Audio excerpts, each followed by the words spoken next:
Senior NTR శత జయంతి ఉత్సవాలకు junior NTR హాజరు కాలేదు. నందమూరి కుటుంబం మొత్తం హాజరైనా కూడా ముందస్తు పనుల వల్ల హాజరు కాలేకపోతున్నాను అని ప్రకటించారు జూనియర్. నిజంగా ఈ మాటను జనం నమ్ముతారా? ఒకవేళ నిజంగా అంత పని ఉన్నా కూడా పెద్దాయన శత జయంతి ఉత్సవాలకు ఎంతో కొంత సమయం కేటాయించేవారు. కానీ ఎన్టీఆర్ రాలేదు. ఎందుకంటే దానికి 100 కారణాలున్నాయని చెప్పొచ్చు. ఇదే విషయాన్ని ఓ సీనియర్ జర్నలిస్టు ఒక్క మొక్కలో మొత్తం చెప్పేశారు. జూనియర్ ఎన్టీఆర్ ఎందుకు పండగలాంటి ఈ కార్యక్రమానికి హాజరు కాలేదని అడిగితే సదరు సీనియర్ జర్నలిస్ట్ ఇలా అన్నారు. ఎన్టీఆర్ ను బాబు పిలవగానే వెళ్ళడానికి బాలకృష్ణ కాదు, హరికృష్ణ అంతకన్నా కాదు అనేశారు. ఆ మాటలకు అర్థం చాలా ఉంది. గతంలో ఓ ఇంటర్వ్యూలో పాలిటిక్స్ లోకి వస్తారా అంటే నాకు రాజకీయ అనుభవం లేదు, నా వయసు సరిపోదు, నేను చేయాల్సిన సినిమాలు చాలా ఉన్నాయని జూనియర్ ఎన్టీఆర్ అన్నారు. మరి 2009 ఎన్నికల్లో ఎన్టీఆర్ ప్రచారం చేశారు.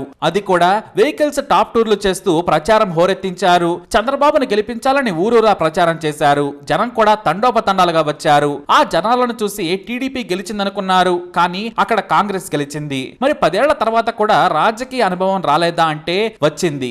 నిజమైన రాజకీయ అనుభవం వచ్చింది కాబట్టే ఆ మాట అన్నారు ఎన్టీఆర్. మరి ఇప్పుడు ఎందుకు ఎన్టీఆర్ శత జయంతి వేడుకల్లో పాల్గొనలేదంటే కారణం చంద్రబాబే. తన తాతను బాబు వెన్నుపోటు పొడిచిన నాడు ఆయన వయసుకు రాజకీయం అర్థం కాలేదు. ఆ వెన్నుపోటులో తన తండ్రి కూడా భాగస్వామ్యమయ్యారు. అయితే ఆ వెంటనే చంద్రబాబు మళ్లీ అవమానించడంతో అన్న తెలుగుదేశం పార్టీ పెట్టి చంద్రబాబును ఊరూరా ఉతికి ఆరేశారు హరికృష్ణ. చంద్రబాబు నాయుడు వాడుకుని అవసరం తీరగానే వదిలేయడంలో నెంబర్ 1. అందుకు ప్రథమ బాధితుడిని నేనే అని హరికృష్ణ ఫైర్ అయ్యారు. కానీ ఆ తర్వాత హరికృష్ణ రాణించలేక కుటుంబమంతా కలిపితే మళ్లీ బాబుతో కలిసిపోయారు. రాజ్యసభకు కూడా చంద్రబాబు నాయుడు ఆయన్ని పంపారు. అదే ఊపులో ఎన్టీఆర్ ను కూడా హరికృష్ణ ఒత్తిడి చేయడంతో టీడీపీ కోసం ప్రచారం చేశారు. ఓడిన తర్వాత ఎన్నికలు ముగిసిన తర్వాత ఎన్టీఆర్ ను పట్టించుకున్నవాడే లేరు. కనీసం ఫోన్ చేసి కూడా మాట్లాడలేదట.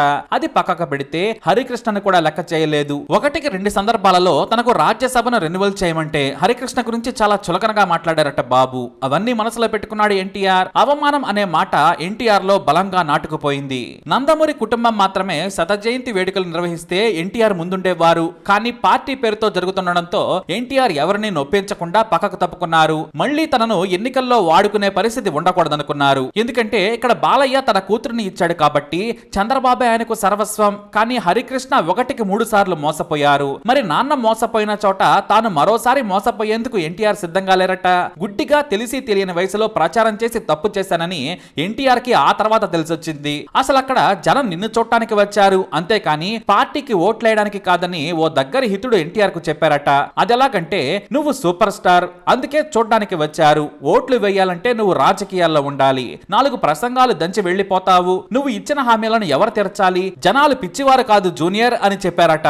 దీంతో తన రాజకీయ జ్ఞానం సరిపోలేదని అర్థం చేసుకున్నారు. తాను తీర్చగలిగితేనే జనాలకు హామీ ఇవ్వాలి. ఒకరి కోసం ప్రచారం చేసి జనాలతో తిట్టించుకోవద్దు. ఇప్పుడు గతంలోలా జనం ఆలోచనలు లేవు. అందుకే ప్రజల్లో ఉండగలిగిన రోజే తాను వెళ్తానని ఎన్టీఆర్ భావిస్తున్నారట. ఇప్పుడు ఒకవేళ చంద్రబాబుతో కలిస్తే తనకు లాభమేంటి? ఎన్టీఆర్ ప్రచారం చేసి టీడీపీని గెలిపిస్తే జూనియర్ కు ఒరిగేదేంటి? ఏమీ లేదు, 0. గత అవమానాలు లెక్కలేసుకుంటే ఎన్టీఆర్ కు రాసుకోవడానికి 1000 పేజీల నోట్బుక్ కూడా సరిపోదు. చంద్రబాబు స్వచ్ఛమైన రాజకీయ నాయకుడు, రాజకీయమే చేస్తాడు. ఆ విషయం జూనియర్ ఎన్నోసార్లు చూశారు కూడా. ఇప్పుడు కూడా అదే చేస్తారు. మరోసారి జూనియర్ ను వాడుకుని తొక్కటం బాబుకు పెద్ద లెక్కే కాదు. ఆయన ముందు పెద్ద ఆయన నిలబడలేదు. జూనియర్ అంతా. అందుకే అనువుగాని చోట అధికులు మనరాదని కామ్ గా ఉన్నారట జూనియర్. దీనికి సైకాలజీలో ఓ మాట ఉంది. మీరు ఏదైనా నిర్ణయం తీసుకోవడంలో ఊగిసలాట్లో ఉన్నారంటే దాని అర్థం నో అని. ఇక్కడ ఎన్టీఆర్ కూడా అదే ఫాలో అయ్యారు అనడంలో ఎలాంటి సందేహమే లేదు. ఎన్నికలకు ఏడాది లేదు. మళ్లీ తన ఫోటోలతో టీడీపీ ఏపీ ప్రజల్లో కన్ఫ్యూజన్ క్రియేట్ చేసేందుకు జూనియర్ సిద్ధంగా లేరట.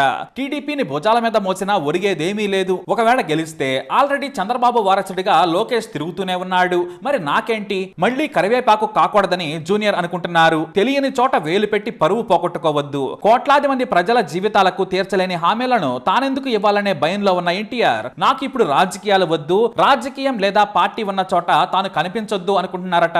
తన టైం వచ్చినప్పుడు వస్తాను, దేనికైనా కాలం సమాధానం చెబుతుంది. ఆ సమయమే వస్తే బరిలోకి దిగి తొడగొట్టి ప్రజల ముందు నిలిచి తాత పేరు నిలబెట్టేలా ప్రజాసేవ చేయాలనే తలంపు ఉందట.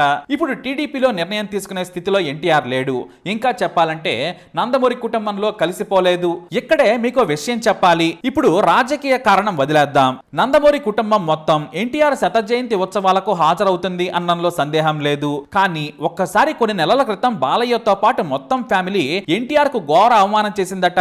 దానికి ప్రధాన కారణం బాబు కాకుండా ఉన్న మరో పెద్ద మనిషి. మనిషి. ఒక వీడియో కూడా బయటకొచ్చింది. అదేనండి తారక రత్న దశదిన కర్మ రోజు. ఆ రోజు జూనియర్ ఎన్టీఆర్ కళ్యాణ్ రాములు హాజరయ్యారు. ఎక్కడో వెనుక కూర్చున్నారు ఇద్దరు సోదరులు. బాలయ్య ప్రతి ఒక్కరిని పలుకరించి ముందుకెళ్తూ ఉన్నారు. కానీ చాలా సేపటి వరకు కనీసం బాలయ్య వారి వైపు కూడా చూడలేదట. బాలయ్య దగ్గరకు రాగానే ఎన్టీఆర్ కళ్యాణ్ రాములు లేచి నిలబడడం, ఆయన పట్టించుకోకపోవడం జరిగింది. దీనిని ఎన్టీఆర్ అత్యంత ఘోరమైన అవమానంగా ఫీల్ అయ్యారు. వాస్తవానికి తారక రత్నకు తనకు చేతనైనంత సాయం చేసిన వారిలో ముందున్నది ఎన్టీఆర్ మాత్రమే. కానీ జూనియర్ ఎన్టీఆర్ వెళ్ళినా కూడా అసలు బాలయ్య పట్టించుకోలేదు. ఆ తర్వాత కళ్యాణ్ రామ్ దగ్గరకు వెళితే కేవలం పొడిపొడిగా మాట్లాడి పక్కకు వెళ్లిపోయారట. సదరు వీడియో కూడా బయటకు లీక్ అయింది. అది కూడా మనసులో పెట్టుకున్న ఎన్టీఆర్ మరోసారి కోట్లాది ముందు, వందల కెమెరాల ముందు అవమానానికి గురయ్యేందుకు సిద్ధంగా లేరు. అందుకే గుర్తింపు గౌరవం లేని చోటకు వెళ్లడం ఎందుకు అని వెనక్కి తగ్గారట ఎన్టీఆర్. వాస్తవానికి ఎన్టీఆర్ కు ఉన్న ఫాలోయింగ్ గురించి మనం చెప్పనక్కర్లేదు. కెరీర్ ఇప్పుడు పాన్ ఇండియా నుంచి పాన్ వరల్డ్ కు వెళ్తోంది. ఈ సమయంలో వివాదాలు వద్దనుకొని కామ్ గా తన పని తాను చేసుకుంటూ వెళ్లిపోవాలనుకుంటున్నారు జూనియర్ ఎన్టీఆర్. అందుకే అవమానాల సంఖ్య పెరుగుతుంటే అతుక్కుపోవడం ఎందుకని ఎన్టీఆర్ దూరంగా ఉంటున్నారు. టైం కోసం వేచి చూస్తున్నారు ఎన్టీఆర్. కాలం కలిసి వస్తే ఏదైనా సరే వెనకాల వచ్చేస్తుంది. ఆ సమయం కోసం ఎన్టీఆర్ తనకు నచ్చిన సినిమాల మీద ఇప్పుడు pan India movie Hrithik Roshan తో చేయబోతున్నారు. అలాగే హాలీవుడ్ మూవీ కోసం కూడా కొంతమంది దర్శకులు సంప్రదిస్తున్నారు. ఎంతటి గొప్ప గోల్డెన్ టైమ్ లో రాజకీయ రంగు ఉన్న చోట కాదు కదా, దాని షాడో ఉన్న చోట కూడా నిలబడేందుకు ఎన్టీఆర్ ఏ మాత్రం సిద్ధంగా లేరు. ఇది ఎన్టీఆర్ ఏ అభిమానుడైనా చెప్పే విషయం. మీరు ఎన్టీఆర్ అభిమాని అయితే తప్పకుండా మరొకసారి వినండి, మీకే అర్థమవుతుంది. అలాగే ఈ వీడియోపై మీ అభిప్రాయాన్ని కూడా కమెంట్ ద్వారా తెలియజేయండి. వీడియో అప్డేట్స్ కోసం మై ఛానల్ ఫాలో అవ్వండి. అలాగే తప్పకుండా సబ్స్క్రైబ్ చేసుకోండి.